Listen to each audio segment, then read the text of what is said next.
Hi everybody, I am Dr. Zainab Vora and I have with me Dr. Roshni who has secured a rank 149 in this year's INICT. She is our BTR boot camp student and we are so proud of you Roshni. So हम बात कर रहे थे कि कैसे after NEET का result you were quite demoralized and हाँ। जितना एक्सपेक्ट किया था उतना नहीं आया था. So let's start from there itself कि कभी भी किसी का बुरा रैंक आता है. काफी लोगों के साथ इस एग्जाम में ये हो हम्म सकता है. What do you tell yourself after a disappointing rank and how do you bounce back from that? Let's talk about that. तो आपके मन में उस टाइम पे क्या चल रहा था and उसके बाद आपने how did you tell yourself that you can do better? मैं तभी मेरा यकीन ऐसे कि ये बिलीव था ना कि जैसे कि थॉट को पेपर कि मेरा पेपर हो गया, मेरे को बुक नहीं देखना है इसके बाद। Yeah. लेकिन फिर ये हुआ ना कि 11th को आपका वो बीटीआर का मतलब ऑनलाइन देखे थे यूट्यूब पे। फिर ये लगा कि क्या ओरिजिनल जगह, क्या मस्त जगह है कि यहाँ तो एक बार मतलब जानना चाहिए, मेरा तो मिस हो गया शायद। तो फिर ये लगा कि ना अगर ना 3000 से ज्यादा अगर एक भी रैंक आएगा तो हम यहाँ जाएंगे आईना के लिए। तो फिर जब रिजल्ट आया 19 को, तो पहले तो 1 घंटा प्रोसेस करने में लगा कि सही में ये मेरा रिजल्ट है कि 6000 अनएक्सपेक्टेड था मेरे लिए कि इतना नहीं आ सकता मेरा। तो फिर यही सोचे कि मे बी यूनिवर्स एक चांस दिए कि तुम एक नया वे बनाओ अपने लिए। तो फिर वही कि 19 को एकदम दे लेने की कि डायरेक्ट टिकट बुक लिए घर पे, बस मैंने बोला कि बस 2 मंथ के लिए जा रहे हैं। और मेरे घर पे ऐसा लाई कि नहीं जा सकते वहां बाहर की, बहुत ज्यादा। मेरे कॉलेज भी जो था होम टाउन में था, हम्म. जैसे स्टेट का बेस्ट कॉलेज छोड़ के मैंने अपने होम टाउन में कॉलेज लिया था, तो कौन वो से पापा का कौन से प्रेफरेंस सिटी में से था। हो आप? कौन से कॉलेज से मैं हो आप? जैसे बिहार से हूँ, तो बिहार से यहाँ का Patna medical college best college माना जाता है, हम्म. लेकिन ये छोड़ के मैंने दरभंगा मेडिकल कॉलेज लिया। अपार्ट फ्रॉम कि मेरा होम टाउन यहाँ पे है, इस हम्म. तरह से। तो वही फिर पापा को कन्वे करने में मैंने बोला कि बस 2 मंथ है, ठंडी आने से पहले मैं आ जाऊंगी। तो फिर यही लगा कि फिर डायरेक्ट 19 को हुआ और 21 की मैंने ट्रेन बुक किया कि फिर वहीं पे गया। फिर वहां पे जाके ये गलत हो गया कि पता ही नहीं था कि इतने जल्दी सीट सेल हो जाते हैं। वहां पे जाके पता चला सीट से सोल्ड आउट हो गए। फिर लगा कि ऐसा इतना बुरा किस्मत तो नहीं होता है ना कि सीट भी सोल्ड आउट हुआ। फिर वहां पे गए बट शायद किसी ने कैंसिल किया अपने आप, तो फिर मेरा एडमिशन हो गया। फिर लगा कि यूनिवर्स शायद ये बना रहा मेरे लिए। वाओ. फिर वहां फिर वहां पे कंटिन्यू फिर ये हुआ था ना कि मैंने किसी से बात नहीं की, अपने बेस्ट फ्रेंड तक से बात नहीं किया कि क्या हुआ मेरे साथ। लगा कि किसी की सिंपैथी क्यों नहीं, हम खुद संभाल देंगे खुद को इस वे में। तो बस यही लगा कि वो सिम को भी मैंने 3 मंथ के लिए डीएक्टिवेट कर दिया था, ना किसी से बात ना कुछ, बस पूरे दिन में बस एक ही कॉल किया करते थे वही घर पे न्यू सिम से, कि बस इसी पे, बस उस सिम पे आप लोग थे और बस वो घर पे। वो जैसे कि ना आप उनसे बोलते हैं ना कि वो 5 स्टूडेंट, 5 लोग आपकी लाइफ में, तो मेरी लाइफ में लिटरली उस टाइम में 5 या 4 ही लोग थे। ऐसे में एक 3 आप लोग थे और एक वही घर पे बस ये था, बाकी 5 बार तो कोई आया भी नहीं ऐसे लाइक। फिर वही लगा कि फिर वहां पे बस कंटिन्यू किए कंटिन्यू। फिर जैसे ओरिएंटेशन क्लास हुआ तो फील लाइक कि ना 2 मंथ बाद हम भी इस साइड रहेंगे स्टेज की। तो फिर वो वाला फीलिंग है। फिर 2 मंथ एकदम कंटिन्यूअसली देते गए और मैम पता है मेरे लिए पहला अटेम्प्ट था बूट कैंप का बीटीआर का, फर्स्ट, इस टाइप से कि पहले नहीं आपने करना कैसे है पढ़ा करना। था? रोशनी इससे पहले कैसे पढ़ा था? इससे पहले मैडो प्लांसी से ही सब कुछ मेन वीडियो से ही देखा था ये। I am like that type of person कि सब करना है, कि यस. भले नहीं हो रहा फिर भी अपना बेस्ट देना है कि लास्ट दिन तक बस करना है करना है। तो बहुत लोगों ने बोला कि जैसे बीटीआर कर लो लो या फिर आरआर पे शिफ्ट हो जाए। तो ये लगता था कि फोमो होता था कि इसमें ये नहीं दिया होगा ये नहीं दिया होगा, तो लगता था कि मेन वीडियो करते हैं सब हो जाएगा। तो लेकिन फिर वही तो रहा ना कि काफी काफी बच्चे आते हैं बूट कैंप में जो ना जो हम्म, बीटीआर से न्यू होते हैं और उनके लिए हाँ ओवरवेलमिंग लगता है कि क्योंकि बाकी सब तो एकदम बोल रहे होते हम्म हैं मेरे साथ साथ एंड हाँ। आपको नहीं आता होता. सो उस टाइम पे आपको क्या फीलिंग आ रही थी? Did you ever feel under confident या ऐसा लगा कि ये मैंने क्या कर लिया, कहाँ आ गई? सो उस टाइम पे आप अपने आप को क्या बोलते थे? बिकॉज काफी बच्चों को ये लगता है. हाँ नहीं मतलब स्टार्टिंग में तो लगा था कि जैसे कि जो कॉन्सेप्ट मेरे को बहुत हार्ड लगता है, तो वो लोग हम्म. कोर्स में बोलते हैं। ऐसा लगता है कि इवन मी कुछ भी आता है कि इवन। हम्म. तो फिर वही फील होता था कि ना नहीं कि ना, तो जैसे कि आप पढ़ाते थे ना तो ये करते थे जैसे कि फर्स्ट कैंप सर्जरी का लगा फर्स्ट टाइम, तो अगले दिन सुबह 7 बजे से लेके 10 बजे तक मेरे को आपका पढ़ना है पूरा कंटेनर इवन हाउ कैसे भी। पूरा खत्म करना है 7 से 10 घंटे में। फिर उसके बाद अपना मेन नोट शुरू करना है कि हाँ मेन नोट्स पढ़ा है। और लिटरली 2 दिन में मैंने वो पूरा सर्जरी का 1000 पेजेस पढ़ा है। कैसे पढ़ा पता नहीं, अमेजिंग। कैसे पढ़ा मेरे को कुछ आइडिया नहीं है, बस पढ़ा है मैंने। फिर वही क्या है, फिर ये रहता था कि जैसे मेरा ये रहता था ना कि रूम पे जाके भले पढ़े या ना पढ़े, लेकिन ये है कि एक भी टाइम में यहाँ का जैसे बूट कैंप में लाइब्रेरी में एक भी टाइम एक भी सेकंड मेरा वेस्ट नहीं होना चाहिए। इवन के कोई नोन पर्सन अगर टोक भी देते थे तो लगता था कि अरे ठीक है, इन सबसे तो बाद में भी हम बात कर लेंगे 2 मंथ के बाद में, पहले अपना फुलफिल दे देते। इवन पता है, मेरी एक फ्रेंड भी मेरे साथ गई थी, तो शायद वो भी मेरे से काफी डिसअटेंड हुई थी कि ऐसे कौन चेंज होता है, इस तरह से अपने आप को कौन आइसोलेट कर लेता है। हम्म। बट फिर एटलीस्ट वो फिर वो समझ गई कि अंडरस्टूड हो गई कि हाँ ठीक है, ऐसा में सबका अपना अपना जोन होता। या। तो फिर इसी टाइप से ना, फिर हट कर फिर उसके बाद मैंने मैम पूरा मॉड्यूल भी वापस से लगा है, सबको रीसेट मैरो को मार के फिर वापस से मॉड्यूल लगाया, फिर आपके मतलब आप लोग जो क्वेश्चंस देते थे वो बनाया है। फिर इससे यही कंटिन्यू कंटिन्यू बस यही था कि ना मेरे ये मेरे नोट्स आखिरी बार पढ़ रहे हैं लास्ट के 25 से, फिर वो जो कैंप खत्म होगा तो बस मेरे को बीटीआर ही करना। तो फिर हम्म। अगले दिन का जब रिसाइकल शुरू होता था तो अगले दिन वापस से मैंने आपका कंटेंट पढ़े, तब वो 3 घंटे 2 घंटे हुए, फिर 1 घंटे हुए।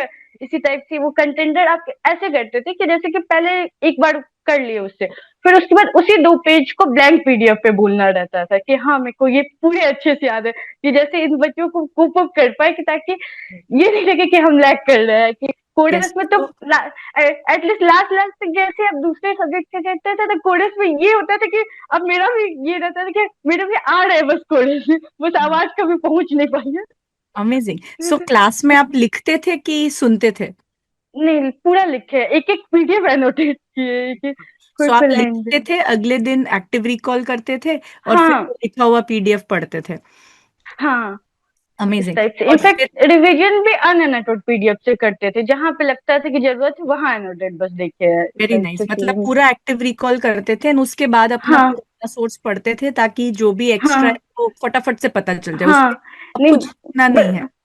नहीं बस यही फीलिंग आता था कि एटलीस्ट कहीं से ना जंप आउट नहीं हो जाए, कि जितना पहले आता था उससे लैग नहीं करना है, बस ऐड किए बीटीआर को अपने सोर्स के साथ कंपाइल किया। Nice, very nice. मतलब आपने ना ही कुछ एक जगह पे लाने की कोशिश करी, हाँ आपने बस नहीं पहले कुछ है ना। बीटीआर मास्टर कर लिया एंड उसके बाद हाँ फटाफट से देख ली, राइट? हाँ, बस यही किया। तो यू केप्ट इट सिंपल। मतलब काफी बच्चे बीटीआर में सब चीजें लाते हैं, बट आपके पास उतना टाइम नहीं था, सो यू रियलाइज, हाँ आपको लगा कि पहले एक्टिव रिकॉल करेंगे फिर ये पढ़ हम्म। लेंगे, एक बार ऑलरेडी पढ़ा हाँ हो। हाँ, and you did lot of question, इससे आई था। थिंक। मतलब आप ऑलमोस्ट डेली अगर इसको फॉलो करोगे, you will have to work hard for 12-13 hours. मुझे लग रहा है आपने हर एक दिन 12-13 घंटे पढ़ा है इस बूट कैंप में। मैम 12 13 नहीं, जैसे अब वो इधर तो पढ़े थे स्टार्टिंग में 12 13 घंटे, जैसे ही 1 नवंबर से क्लास जब 16 घंटे के होने लगे तो लिटरली 17 से 18 घंटा बस पढ़ा हाँ, ही है, कुछ नहीं वेरी किया है। ये अमेजिंग। रहते थे, कुछ थाउट ही नहीं आया इतने दिन में कि क्या हो रहा है, ऐसा लगता था। वो आप बोलते थे ना कि ऑनलाइन सोर्स में ही हूँ तुम लोगों की न्यूज की, सही में आप ही थे कि हाँ, दुनिया में हो क्या रहा है, ऐसे टाइप से। वेरी इनफैक्ट ये था कि वुमेन्स टीम वर्ल्ड कप जीत गई, वो तक नहीं पता अमेजिंग। था। आपने पूरा, आई थिंक, अपना दिल दिमाग सब कुछ इस पे दे दिया हाँ था, इतना स्ट्रांगली हाँ यू मैनिफेस्टेड दिस रैंक। हाँ ऐसे बोलते हैं ना कि तुम्हें कुछ चाहिए तो तुम अपना पूरा जी जान लगा दो, एंड पूरी हाँ। कायनात लग जाएगी तुम्हें वो देने के लिए। और वही लगता है कि मैम जैसे रात से फिगर आउट इसको कर रहे कि मेरी स्टोरी क्या स्क्रिप्टेड थी,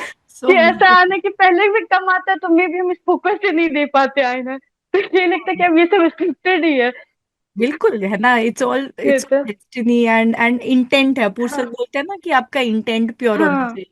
अगर वो है और आप सही चीज के लिए काम कर रहे हो तो मिलेगी। It's about time, it's matter of time, है ना? अगर अभी भी नहीं आता तो आ जाता, है ना, नेक्स्ट हाँ जाता। इट्स अ वो मैटर नहीं, ऑफ बस यही था कि मेरी लाइफ के आखिरी एग्जाम दे रहे, नहीं होगा तो नीट के साथ कॉम्प्रोमाइज कर लेंगे, अपने स्टेट में जो भी मेडिसिन मिलेगा उससे कॉम्प्रोमाइज कर लेंगे। लेकिन या। फिर ये है कि बस ऐसे गिव अप नहीं करना चाहते थे कि आप बिल्कुल। वो लिखते हैं ना उन्हें, ये मेरी स्टोरी है, कहानी मेरी है, वो कहानी तुम्हारी हो सके तो कमाल लिखना, वो सब को भी मैंने बहुत सीरियसली लिखा। और इनफैक्ट वो जो आपके मतलब वो जो एंट्रेंस पे बहुत सारे डॉक्टर्स का वो जो कोट लाइन है, उन सबको भी बहुत कि कहीं में भी ये डेस्टिनी में तुम्हारे नहीं है, वो अपूर्व सर की लाइन, लेकिन अगर तुम मेहनत करेगा तो मे भी तुम अपने डेस्टिनी को चेंज कर सकते हो। वो सारे लाइन सबको भी काफी मतलब लगता था कि बस यही सब है जिंदगी में, मतलब very good, so beautiful and so पूरा हैप्पी टू हियर कि आपने इतना मेहनत करा है। एंड यू नो, धन्यवाद। Not just for these 2 months, इससे पहले भी जो आपका रैंक नहीं आया, हाँ इसके पहले भी आपने बहुत पढ़ाई करी है। And you know, it's a हाँ कॉम्बिनेशन, इट्स अ प्रोसेस जहाँ पे everything has to fit in, you know, jigsaw puzzle एक फिट होने के लिए एक पीस रह गया था शायद, एंड यू नो, यू हाँ। That. So amazing, you know, and I am so happy Roshni, इतना अच्छा लगा तुमसे बात करके, so pure and such an innocent soul you are. और ऐसे ही रहना हमेशा, ठीक है? Don't let the world corrupt you, मैं मैं ऐसे ही रहना। मैं भी करप्ट हो सकते थे, लेकिन अब नहीं होंगे। वो 2 ढाई मंथ कैसे लग रहा है मिनिस्ट्री ट्रेनिंग की। Thank you so much. And अब आप सेंट्रल तो लगता है इंस्टीट्यूट में जाओगे, हाँ क्या ब्रांच लेने का फाइनली। प्लान? ऐसे तो मन तो मेडिसिन या अमेजिंग, जो मन है वही लेना। सोचे से। डोंट डोंट हाँ टेक रेडियो जस्ट बिकॉज मिल रही है। नहीं नहीं मैम, रेडियो अब बोलते हो ना, लेकिन सही में अभी तक मेरे को ब्लैक एंड व्हाइट में इतना कंफ्यूजन होता है। मुझे लग सब रहा है कुछ बूट ऐसा कैंप लगता पर रेडियो, मैं ऐसा मानती हूँ कि अगर मेरे से कोई पढ़ेगा ना तो मैं उसको मोटिवेट कर दूंगी कि रेडियो तो लेनी है, बट मैं नहीं कर पाई तुम्हें। है बस ठीक है, ब्लैक एंड व्हाइट है, वो इंटरेस्ट ही नहीं आता है कि हाँ ठीक है ब्लैक एंड, जिस जिस परसेप्शन से दिखते हैं मेरे को वही नजर आने लगता है। सब नो कुछ नो, सिंप्लीफाई आई एम लगता श्योर यू विल। तुम्हारे जैसे medical physicians and medicine physicians की हमें जरूरत है। So it's better that you take है। Medicine, right? So many many congratulations and so proud of you. Do you want to say क्या something to your family, to your friends, to your juniors, जिसको आपने अभी तक पूरा block out कर रखा था, उनसे कुछ बोलना चाहते मैम, उसके जैसे हो? 9th एग्जाम खत्म हुआ, जैसे कि ना 3 के बाद 4 को ही मैंने ट्रेन ले लिया, ऐसे कि नहीं एग्जाम तो घर से ही पेरेंट्स का आशीर्वाद लेके ही देना है मेरे को। तो वही वापस से मैंने अपने होम तो पूरे ट्रेन मैंने पढ़ा। मेरे साइड बोगी पे जिसका रिजर्वेशन था उसने पूछा कि क्या कोई एग्जाम है क्या, तुम सही हो? मैं तो उस साइड की सर्जरी, और ऐसा होता है ना कि बस पढ़ना है, पता नहीं क्या हो रहा। उससे पहले मेरे को पता नहीं था जब घर आए तो घर पे हो क्या रहा है, क्या सिनेरियो चल रहा है, कुछ आ रहा है, बस यहाँ आके वो 9th के बाद। फिर 9th के बाद मैंने अपने बेस्ट फ्रेंड को कॉल किया कि चलो अब मेरे से, वो मेरा कॉल देख के उसे तो उम्मीद छोड़ दी थी कि मैं अब वापस से कॉल उसकी वजह से फिर चिल्लाती हुई, फिर वो फीलिंग आई। Very nice, amazing. अब सब सारे दोस्तों को कॉल करके माफी मांगो, हाँ ठीक है? और अपना नहीं, वो आगे रैंक, से कंटिन्यू जर्नी। जिस तरह मैंने अपने व्हाट्सएप खोला 46 मैसेज, सोचे कि अरे इतने अब सबको रैंक पता चलेंगे ना तो सबके मैसेज आएंगे, तो सबको एक एक हाँ, कॉल करके बताना कि नहीं मैम, इसके लिए, आधे लोगों को इसके तो लिए वही मैं। एग्जाम, आधे लोगों को जैसे आप बोल रहे थे ना कि वो उस ब्लॉक के बारे में सोचना नहीं कि उसके बाद नेक्स्ट क्वेश्चन क्या रहेगा, मैंने लिटरली नहीं सोचा। मेरे को सही में याद भी नहीं एग्जाम के बाद क्या आया उस क्वेश्चन। जैसे बाकी लोग, फिर मेरे फ्रेंड बाकी लोग वहां के थे, वो बताने लगे कि अरे उसमें तुमने क्या पढ़ा था। मेरे को तो क्वेश्चन नहीं याद आ रहा, मानते कहाँ से बता। वाह, अमेजिंग, और वेरी आप गुड। और आपके हर एक मतलब आपने जो भी बोला था वो सब कुछ, अब लिटरली ना 2 3 क्वेश्चन में मैंने आपको इमेजिन किया है कि, और वो सही में भी हुआ होगा। और लिटरली एक क्वेश्चन था जो जिज्ञासु ने पढ़ाया था ना, यस, कि नोबेल प्राइज वाला। तो यस। वापस से मेरे को टाइम नहीं मिला कि उसके पीडीएफ को रिव्यू करके जाए। तो वही सोचा कि ना फिर एक मतलब क्वेश्चन लिखते ही उसने मैंने देखा पेरिफेरल इम्यून टॉलरेंस, मेरे इंस्टिंक्ट है। फिर ए और सी में कुछ बी सेल का था, कंफ्यूजन हुआ मेरे को। फिर मैंने सोचा कि नहीं, मैम ने बोला था पहला इंस्टिंक्ट हमारे सबकॉन्शियस माइंड में रहता है, और लिटरली था, और मैं भी आके चेक किया तो वो था। वाह, बस अब यही क्वेश्चन में मेरे को याद रहा, और यस। किस क्वेश्चन मैंने आपको इमेजिन किया वो भी याद नहीं है मेरे को कि अमेजिंग, क्या वेरी हुआ गुड। बहुत बढ़िया रोशनी, इतना था। अच्छा लगा तुमसे बात करके, ऐसी ही हंसते रहो हमेशा। ठीक है, एंड जल्द मिलेंगे वापस, जब दिल्ली आओगे हाँ बिल्कुल बताना। हाँ। Yes, I would love to meet you and many many. Ma'am वही लगता है ना कि जो इतना मैंने ना लाइफ के 5.5 साल में नहीं सीखा, उतना मैंने 2.5 मंथ में सीखा। ऐसा सीखा है ना कि ये हो गया था ना कि जैसे खाने में ना मैं बहुत पर्टिकुलर थी कि ये सब्जी खानी, ये नहीं खानी। वहां जाके मेरे को खाने का 2.5 मंथ टेस्ट ही नहीं पता चला कि कौन सा, जिस मतलब वो जो ब्रिंजल है उससे सबसे ज्यादा मैं नफरत करती थी, खाया नहीं मिल जाता था। अगर गलती से किसी ने डाल भी दिया तो वोमिट आउट हो जाता था, लेकिन वहां पे मेरे को टेस्ट नहीं पता चला, वो भी ऐसे खाया कि पता नहीं क्या खा रहे हैं, बस चल ठीक रहना। Amazing, very nice. और कभी बोर हो जाओ तो वापस बूट कैंप आ जाना।